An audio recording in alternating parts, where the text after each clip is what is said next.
Hello students, 17वीं BPSC का हमारा mains का सीरीज़ चल रहा है और इसी सीरीज़ को आगे बढ़ाते हुए आज हम लोग वेस्टर्न एजुकेशन इन बिहार के बारे में पढ़ेंगे। इसको मॉडर्न एजुकेशन इन बिहार भी आप लोग पढ़ सकते हैं। ये क्वेश्चन बार बार एग्जाम में रिपीट हुआ है।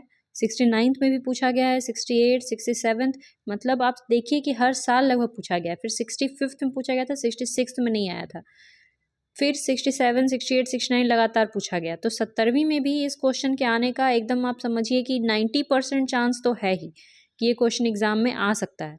तो आप लोग इसका जो नोट्स है वो प्रॉपर ढंग से प्रिपेयर कर लीजिए। नोट्स जो आपको पढ़ाया जा रहा है यहाँ पे, उससे आप एक A4 शीट का नोट्स बना लीजिए।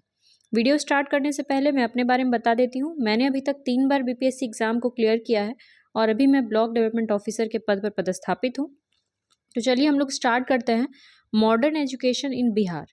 ठीक है, तो देखिए बिहार में जब अंग्रेजों का राज था, वेस्टर्न एजुकेशन या मॉडर्न एजुकेशन मतलब होता है अभी जो हम लोग पढ़ रहे हैं ना, इंग्लिश में हर चीज़, सीबीएसई बोर्ड जो है या आईसीएसई बोर्ड, ये सब चीज़ इंग्लिश में पढ़ाई होती है। ठीक है, साइंस पढ़ रहे हैं, टेक्निकल एजुकेशन, सोशल साइंस, तो यही मॉडर्न एजुकेशन है। ठीक है, संस्कृत वगैरह जो है हम लोग कम पढ़ते हैं, यानी कि जो ट्रेडिशनल एजुकेशन हमारा वो कम हो गया है। तो ये जो मॉडर्न एजुकेशन थी, इसकी शुरुआत बिहार में कब हुई, ये मेनली बीपीएससी पूछता है। तो अंग्रेजों के टाइम पे ईस्ट इंडिया कंपनी जो थी, उसने शुरुआती दौर में तो बिल्कुल भी इस पर ध्यान नहीं दिया था। उसका कोई इंटरेस्ट नहीं था कि यहाँ के लोग पढ़ें लिखें, या एजुकेशन को प्रमोट करने में उनका कोई भी ध्यान नहीं था। ठीक है, शुरुआती 60 सालों तक वो लोग इस चीज़ पे बिल्कुल भी फोकस नहीं कर रहे थे। फिर डेवलपमेंट होना कब से शुरू हुआ, एक एक्ट आया था, चार्टर एक्ट। ठीक है, चार्टर एक्ट 1813, उसमें ईस्ट इंडिया कंपनी को 1 लाख रुपए खर्च करने के लिए उस एक्ट में लिखा हुआ था कि मॉडर्न एजुकेशन के डेवलपमेंट में 1 लाख रुपए ईस्ट इंडिया कंपनी खर्च करेगी। ठीक है, यानी कि शिक्षा को बढ़ावा देगी। मगर ये पैसा कभी भी खर्च नहीं किया गया, क्योंकि शिक्षा तो देना है, ये तो क्लियर हो गया था, पर शिक्षा किस माध्यम में देना है, what will be the medium of instruction, ये नहीं पता था लोगों को, किस माध्यम में शिक्षा देना है। तो इसीलिए जो चार्टर एक्ट 1813 था वो फेल हो गया। इसके बाद 1835 तक तो ये चलता रहा टसल कि इंग्लिश में शिक्षा देनी है, कि जो यहाँ का कॉमन लैंग्वेज है, जो यहाँ के का मदर टंग है, हिंदी हो गया या फिर तमिलनाडु साइड में तमिल हो गया, क्या यहाँ के लोकल भाषा में शिक्षा देनी है। ठीक है, मगर 1835 में क्या हुआ कि एक थे लॉर्ड मैकाले, उन्होंने मैकाले मिनट लेकर आए, मतलब कि वो अपना रिपोर्ट लाए और उनकी रिपोर्ट को मैकाले मिनट कहा जाता है। ठीक है, उसको लागू किया गया 1835 में, लॉर्ड मैकाले का, वो भी एजुकेशन पे था। उन्होंने कहा कि शिक्षा जो है वो इंग्लिश में दी जाएगी, सीधा सिंपल बात, कि सब चीज़ इंग्लिश में पढ़ाओ। जो लोग हैं वो एकदम मतलब दिखने में भारतीय हों पर उनकी आत्मा विदेशी हो, एकदम हर चीज़ उनको इंग्लिश में पढ़ाना है। एक क्लर्क बनाना है इंग्लिश, जो कि काम कर सके हर चीज़, जैसे इंग्लिश फैक्ट्रियों में जो काम वगैरह कर सके, इस तरह से। इसीलिए हर चीज़ जो शिक्षा है उसका माध्यम क्या होना चाहिए, इंग्लिश होना चाहिए। ऐसा मैकाले मिनट का कहना था, उनका रिपोर्ट में था। तो वो चलने लगा। ठीक है, बहुत सारे स्कूल स्थापित किए गए। उसके बाद जिला स्कूल वाज इंट्रोड्यूस्ड एट आरा, छपरा, भागलपुर, बिहार शरीफ, मुजफ्फरपुर। 1835 के अनाउंसमेंट के बाद बहुत सारे स्कूल हर जिला में लगभग स्टैब्लिश किए गए। ये चलता रहा, मगर फिर 1854 में एक चार्ल्स वुड थे, इन्होंने वुड्स डिस्पैच लेकर आए ये। ठीक है, चार्ल्स वुड क्या लेके आए, वुड्स डिस्पैच, मतलब अपना इन्होंने रिपोर्ट दिया। वुड्स डिस्पैच को मैग्ना कार्टा भी कहा जाता है। एजुकेशन के डेवलपमेंट में का मैग्ना कार्टा मीन्स बहुत ही इंपॉर्टेंट ये है वुड्स डिस्पैच। वुड्स डिस्पैच में क्या बताया गया कि जो शिक्षा है वो मेन फोकस जो था वो प्राइमरी एजुकेशन पे किया गया। प्राइमरी एजुकेशन मतलब होता है 1 to 5, जो प्राथमिक शिक्षा है उस पर फोकस करने के लिए कहा गया, और कहा गया कि प्राथमिक शिक्षा जो है वो वर्नाकुलर लैंग्वेज में दी जाए, यानी कि जो मातृभाषा है, मदर टंग है, उसमें प्राथमिक शिक्षा दी जाए। ठीक है, ये चार्ल्स वुड का था। इसको आप लोग एकदम मतलब एक एक चीज़ को आप लोग याद कर लीजिएगा और नोट भी कर लीजिएगा। लेकिन जो उसके ऊपर का है, 5 क्लास के ऊपर की जो शिक्षा होगी वो फिर इंग्लिश माध्यम में दी जाएगी, और शुरुआती शिक्षा जो है वो लोगों के अपने लोकल लैंग्वेज में दी जाएगी। इसके अलावा प्रोफेशनल और टेक्निकल एजुकेशन पर भी ध्यान दिया गया कि आगे का शिक्षा यानी 12th के बाद लोग टेक्निकल एजुकेशन में जाएं, इंजीनियरिंग वगैरह, और कुछ BSc करें, BA करें, BCom करें, ठीक है, प्रोफेशनल एजुकेशन। तो इसके आधार पे सबसे पहले कैलकटा यूनिवर्सिटी स्थापित किया गया था 1857 में, ठीक है, उस डिस्पैच के ही आधार पे। यूनिवर्सिटी में क्या पढ़ाई होता है, मतलब 12th के बाद लोग यूनिवर्सिटी में जाते हैं, इसीलिए कलकत्ता यूनिवर्सिटी इस्टेब्लिश किया गया उस समय बंगाल में। बिहार उसमें बंगाल का ही पार्ट था, तो आप समझ सकते हैं कि समझिए कि बिहार में ही स्थापित हुआ। First centre for modern higher education in Bihar was Patna college. Higher education के लिए जो पहला सेंटर बिहार में था उसको आप पटना कॉलेज कह सकते हैं। 1863 में फिर पटना कॉलेज स्थापित किया गया। और भी कई हायर एजुकेशन इंस्टीट्यूट स्थापित किए गए थे, जैसे 1887 में TNB कॉलेज भागलपुर, फिर BN कॉलेज पटना 89 में, फिर 97 में DJ कॉलेज मुंगेर, और फिर 1899 में LS कॉलेज मुजफ्फरपुर। तो इसको याद कर लीजिएगा, 87, 89, 97, 99 ये सभी कॉलेज स्थापित किए गए थे। इन 1882 में लॉर्ड रिपन जो थे उन्होंने हंटर एजुकेशन कमेटी बनाया था। देखिए प्रीलिम्स में भी कभी कभी पूछा जाता है कि इसमें से कौन सा कमेटी एजुकेशन पे था, और ऑप्शन में आपको वुड्स डिस्पैच लिख देगा, हंटर कमीशन लिख देगा, ठीक है, मैकाले मिनट लिख देगा। तो आपको पता होना चाहिए कि ये सब कमेटी जो है ये एजुकेशन के बारे में बोलने के लिए बनाया गया था, एजुकेशन का रिपोर्ट देने के लिए। तो Hunter education committee Lord Ripon ने कॉन्स्टिट्यूट किया था इन 1882। उसने क्या बताया, ठीक है, उसका भी प्राइमरी एजुकेशन पे ही फोकस था। फिर 1904 में लॉर्ड कर्जन ने इंडियन यूनिवर्सिटी एक्ट लेकर आए थे, ठीक है। आपको पता होगा लॉर्ड कर्जन कौन थे, जिन्होंने 1905 में बंगाल का विभाजन किया था, ठीक है, बंगाल का विभाजन। और बंगाल में बहुत ज़्यादा क्या हो रहा था कि नेशनलिस्ट फीलिंग लोगों में जग रहा था, राष्ट्रवादी भावना बहुत ज़्यादा विकसित हो रही थी। और ख़ास करके ये सभी चीज़ें स्कूल में होता है, जो स्टूडेंट होते हैं वो लोग अपना यूनियन बना लेते हैं। तो इसीलिए यूनिवर्सिटीज़ को कमज़ोर करने के लिए, राष्ट्रवादी भावनाओं को कमज़ोर करने के लिए लॉर्ड कर्जन लेके आए थे इंडियन यूनिवर्सिटी एक्ट।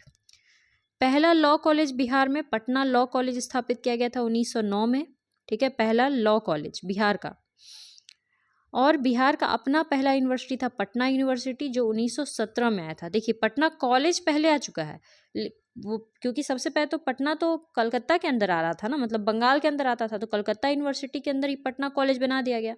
बाद में जब बिहार अलग हुआ तो बिहार को अपना यूनिवर्सिटी मिला, ठीक है। बिहार कब अलग हुआ था आपको पता है, क्वेश्चन इसी बार BPSC प्रीलिम्स में पूछा हुआ है, ठीक है, 1912 में जब बिहार अलग हुआ तो उसको अपना यूनिवर्सिटी मिला, और वो था Patna university. For science education, science के लिए पटना में साइंस कॉलेज स्थापित किया गया 1928 में, ठीक है, पटना साइंस कॉलेज।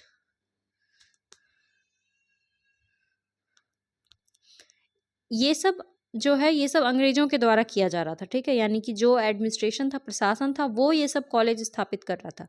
लेकिन बहुत सारा ऐसा अलग से ऑर्गेनाइजेशन भी था, अलग से पार्टी था जो ये सब करता था, जैसे आर्य समाज, ब्रह्म समाज, क्रिश्चियन मिशनरीज। इन लोगों ने भी एजुकेशन के डेवलपमेंट में, विकास में बहुत योगदान दिया था।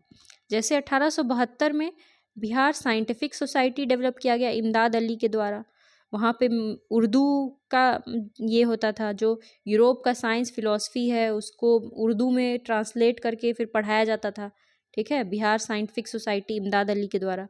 फिर Mohammedan Anglo Arabic school Patna city में 1886 में स्थापित किया गया था, ठीक है। क्रिश्चियन मिशनरीज जो होते थे वो लोग भी बहुत सारा स्कूल स्थापित किए, जैसे आप लोग सुने होंगे सेंट जोसेफ स्कूल, बहुत सारा इस तरह से संत करके जो स्कूल सब होता है वो सब स्थापित किया गया था। वुमेन एजुकेशन को बढ़ावा देने के लिए क्रिश्चियन मिशनरीज ने किया, जैसे सेंट जोसेफ कॉलेज 1847 इन पटना, ठीक है, सेंट मैरी, इस तरह से बहुत सारा स्कूल होता है।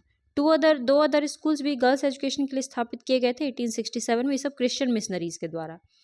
उसके बाद हार्टोग कमेटी, ये भी याद कर लीजिएगा, एजुकेशन पे ही था, ये बनाया गया था देखने के लिए कि वुमेन का एजुकेशन में प्रोग्रेस हो रहा है या नहीं हो रहा है, ठीक है, हार्टोग कमेटी। ये जो मॉडर्न एजुकेशन लोगों को दिया गया, इसको देने से बहुत सारा लोगों का जो मॉडर्न थॉट विकसित हुआ, ठीक है। जैसे देखिए अंग्रेजों ने क्यों शिक्षा दे रहे थे इंग्लिश में, ताकि एक अंग्रेज कलर तैयार किया जा सके जो बाहर से देखने में तो भारतीय हो मगर उसकी आत्मा विदेशी हो। मगर इसका कुछ हम लोग को फ़ायदा भी हुआ, ठीक है। जब इंग्लिश में शिक्षा दी गई तो जो लोग थे उन लोगों ने वहाँ का जो यूरोप का जो इंग्लिश का किताब सब है वो सब पढ़े, ठीक है। बहुत सारे फिलोसफर्स का, रूसो का, बहुत सारा किताब पढ़े, प्लेटो वगैरह का। वो सब किताब पढ़ के इन लोग समझे कि कैसे विदेश में अमेरिका कैसे फ्रीडम पाया, फ्रांस में कैसे फ्रीडम स्ट्रगल हुआ, ठीक है। तो नए नए विचार लोगों में विकसित हुए कि कैसे साइंटिफिक रिसर्च हुआ, ह्यूमन राइट क्या होता है, ठीक है, मानवाधिकार, सिटीजन राइट, इन सब के बारे में, इक्वालिटी, फ्रेटर्निटी, लिबर्टी, ये सब समझे। तो बहुत सारा थॉट जो है लोगों का वो विकसित हुआ जब ये सब किताब पढ़े। उसके अलावा कुछ बिहार में टेक्निकल एजुकेशन भी विकसित हुआ था। एक और कमेटी बनाई गई थी, इसका नाम था सैडलर कमेटी, 1917 में ब्रिटिश गवर्नमेंट ने बनाया था। Committee gave recommendation for development of technical, professional और वोकेशनल एजुकेशन। ये जो सैडलर कमेटी था इसने रिकमेंडेशन दिया था टेक्निकल शिक्षा देने के लिए, जैसे इंजीनियरिंग वगैरह, मेडिकल, प्रोफेशनल शिक्षा और वोकेशनल। वोकेशनल मतलब होता है कुछ स्किल्स, ठीक है, जैसे होम साइंस, म्यूजिक, साइकोलॉजी, ठीक है, ये सब हो गया स्किल एजुकेशन। उसके पहले से ही 1902 में ही अमेरिका के जो कुछ साइंटिस्ट थे उनकी मदद से बिहार के पूसा में एग्रीकल्चर यूनिवर्सिटी डेवलप किया गया था, ठीक है, बिहार के पूसा में 1903 में। फिर पीएमसीएच डेवलप किया गया 1925 में, और DMCH Darbhanga medical college and hospital 1947 में। माइनिंग एजुकेशन के लिए धनबाद में है, ठीक है, माइनिंग के लिए 1926 में इसको डेवलप किया गया। फिर लाइव स्टॉक के लिए, यानी कि जैसे जो हमारे जो गाय भेड़ बकरियां हैं इनके लिए वेटनरी कॉलेज 1930 में डेवलप किया गया था। और पटना इंजीनियरिंग कॉलेज 1932 में। ये सब हो गया आपको टेक्निकल एजुकेशन, वोकेशनल एजुकेशन, इसके लिए ये सभी चीज़ें की गई थी। लास्ट में आप लोग आंसर में कंक्लूजन लिखेंगे कि शुरुआती दौर में तो जो एजुकेशन था, शिक्षा थी, वो अंग्रेज़ों के द्वारा निगलेक्ट किया गया बिल्कुल। वो लोग पढ़ाना ही नहीं चाहते थे, ध्यान नहीं दे रहे थे इस तरफ। इसीलिए आज़ादी के टाइम जो हमारे देश का लिटरेसी रेट था इंडिया का, वो मात्र 16% था। At the time of independence मात्र 16% था, ठीक है। और मेन एम जो ब्रिटिशर्स का था एजुकेशन को डेवलप करने का, और वो भी इंग्लिश मीडियम में, वो था कि सस्ते क्लर्क डेवलप हो सके जो उनको मदद कर सकें प्रशासन चलाने में, ठीक है।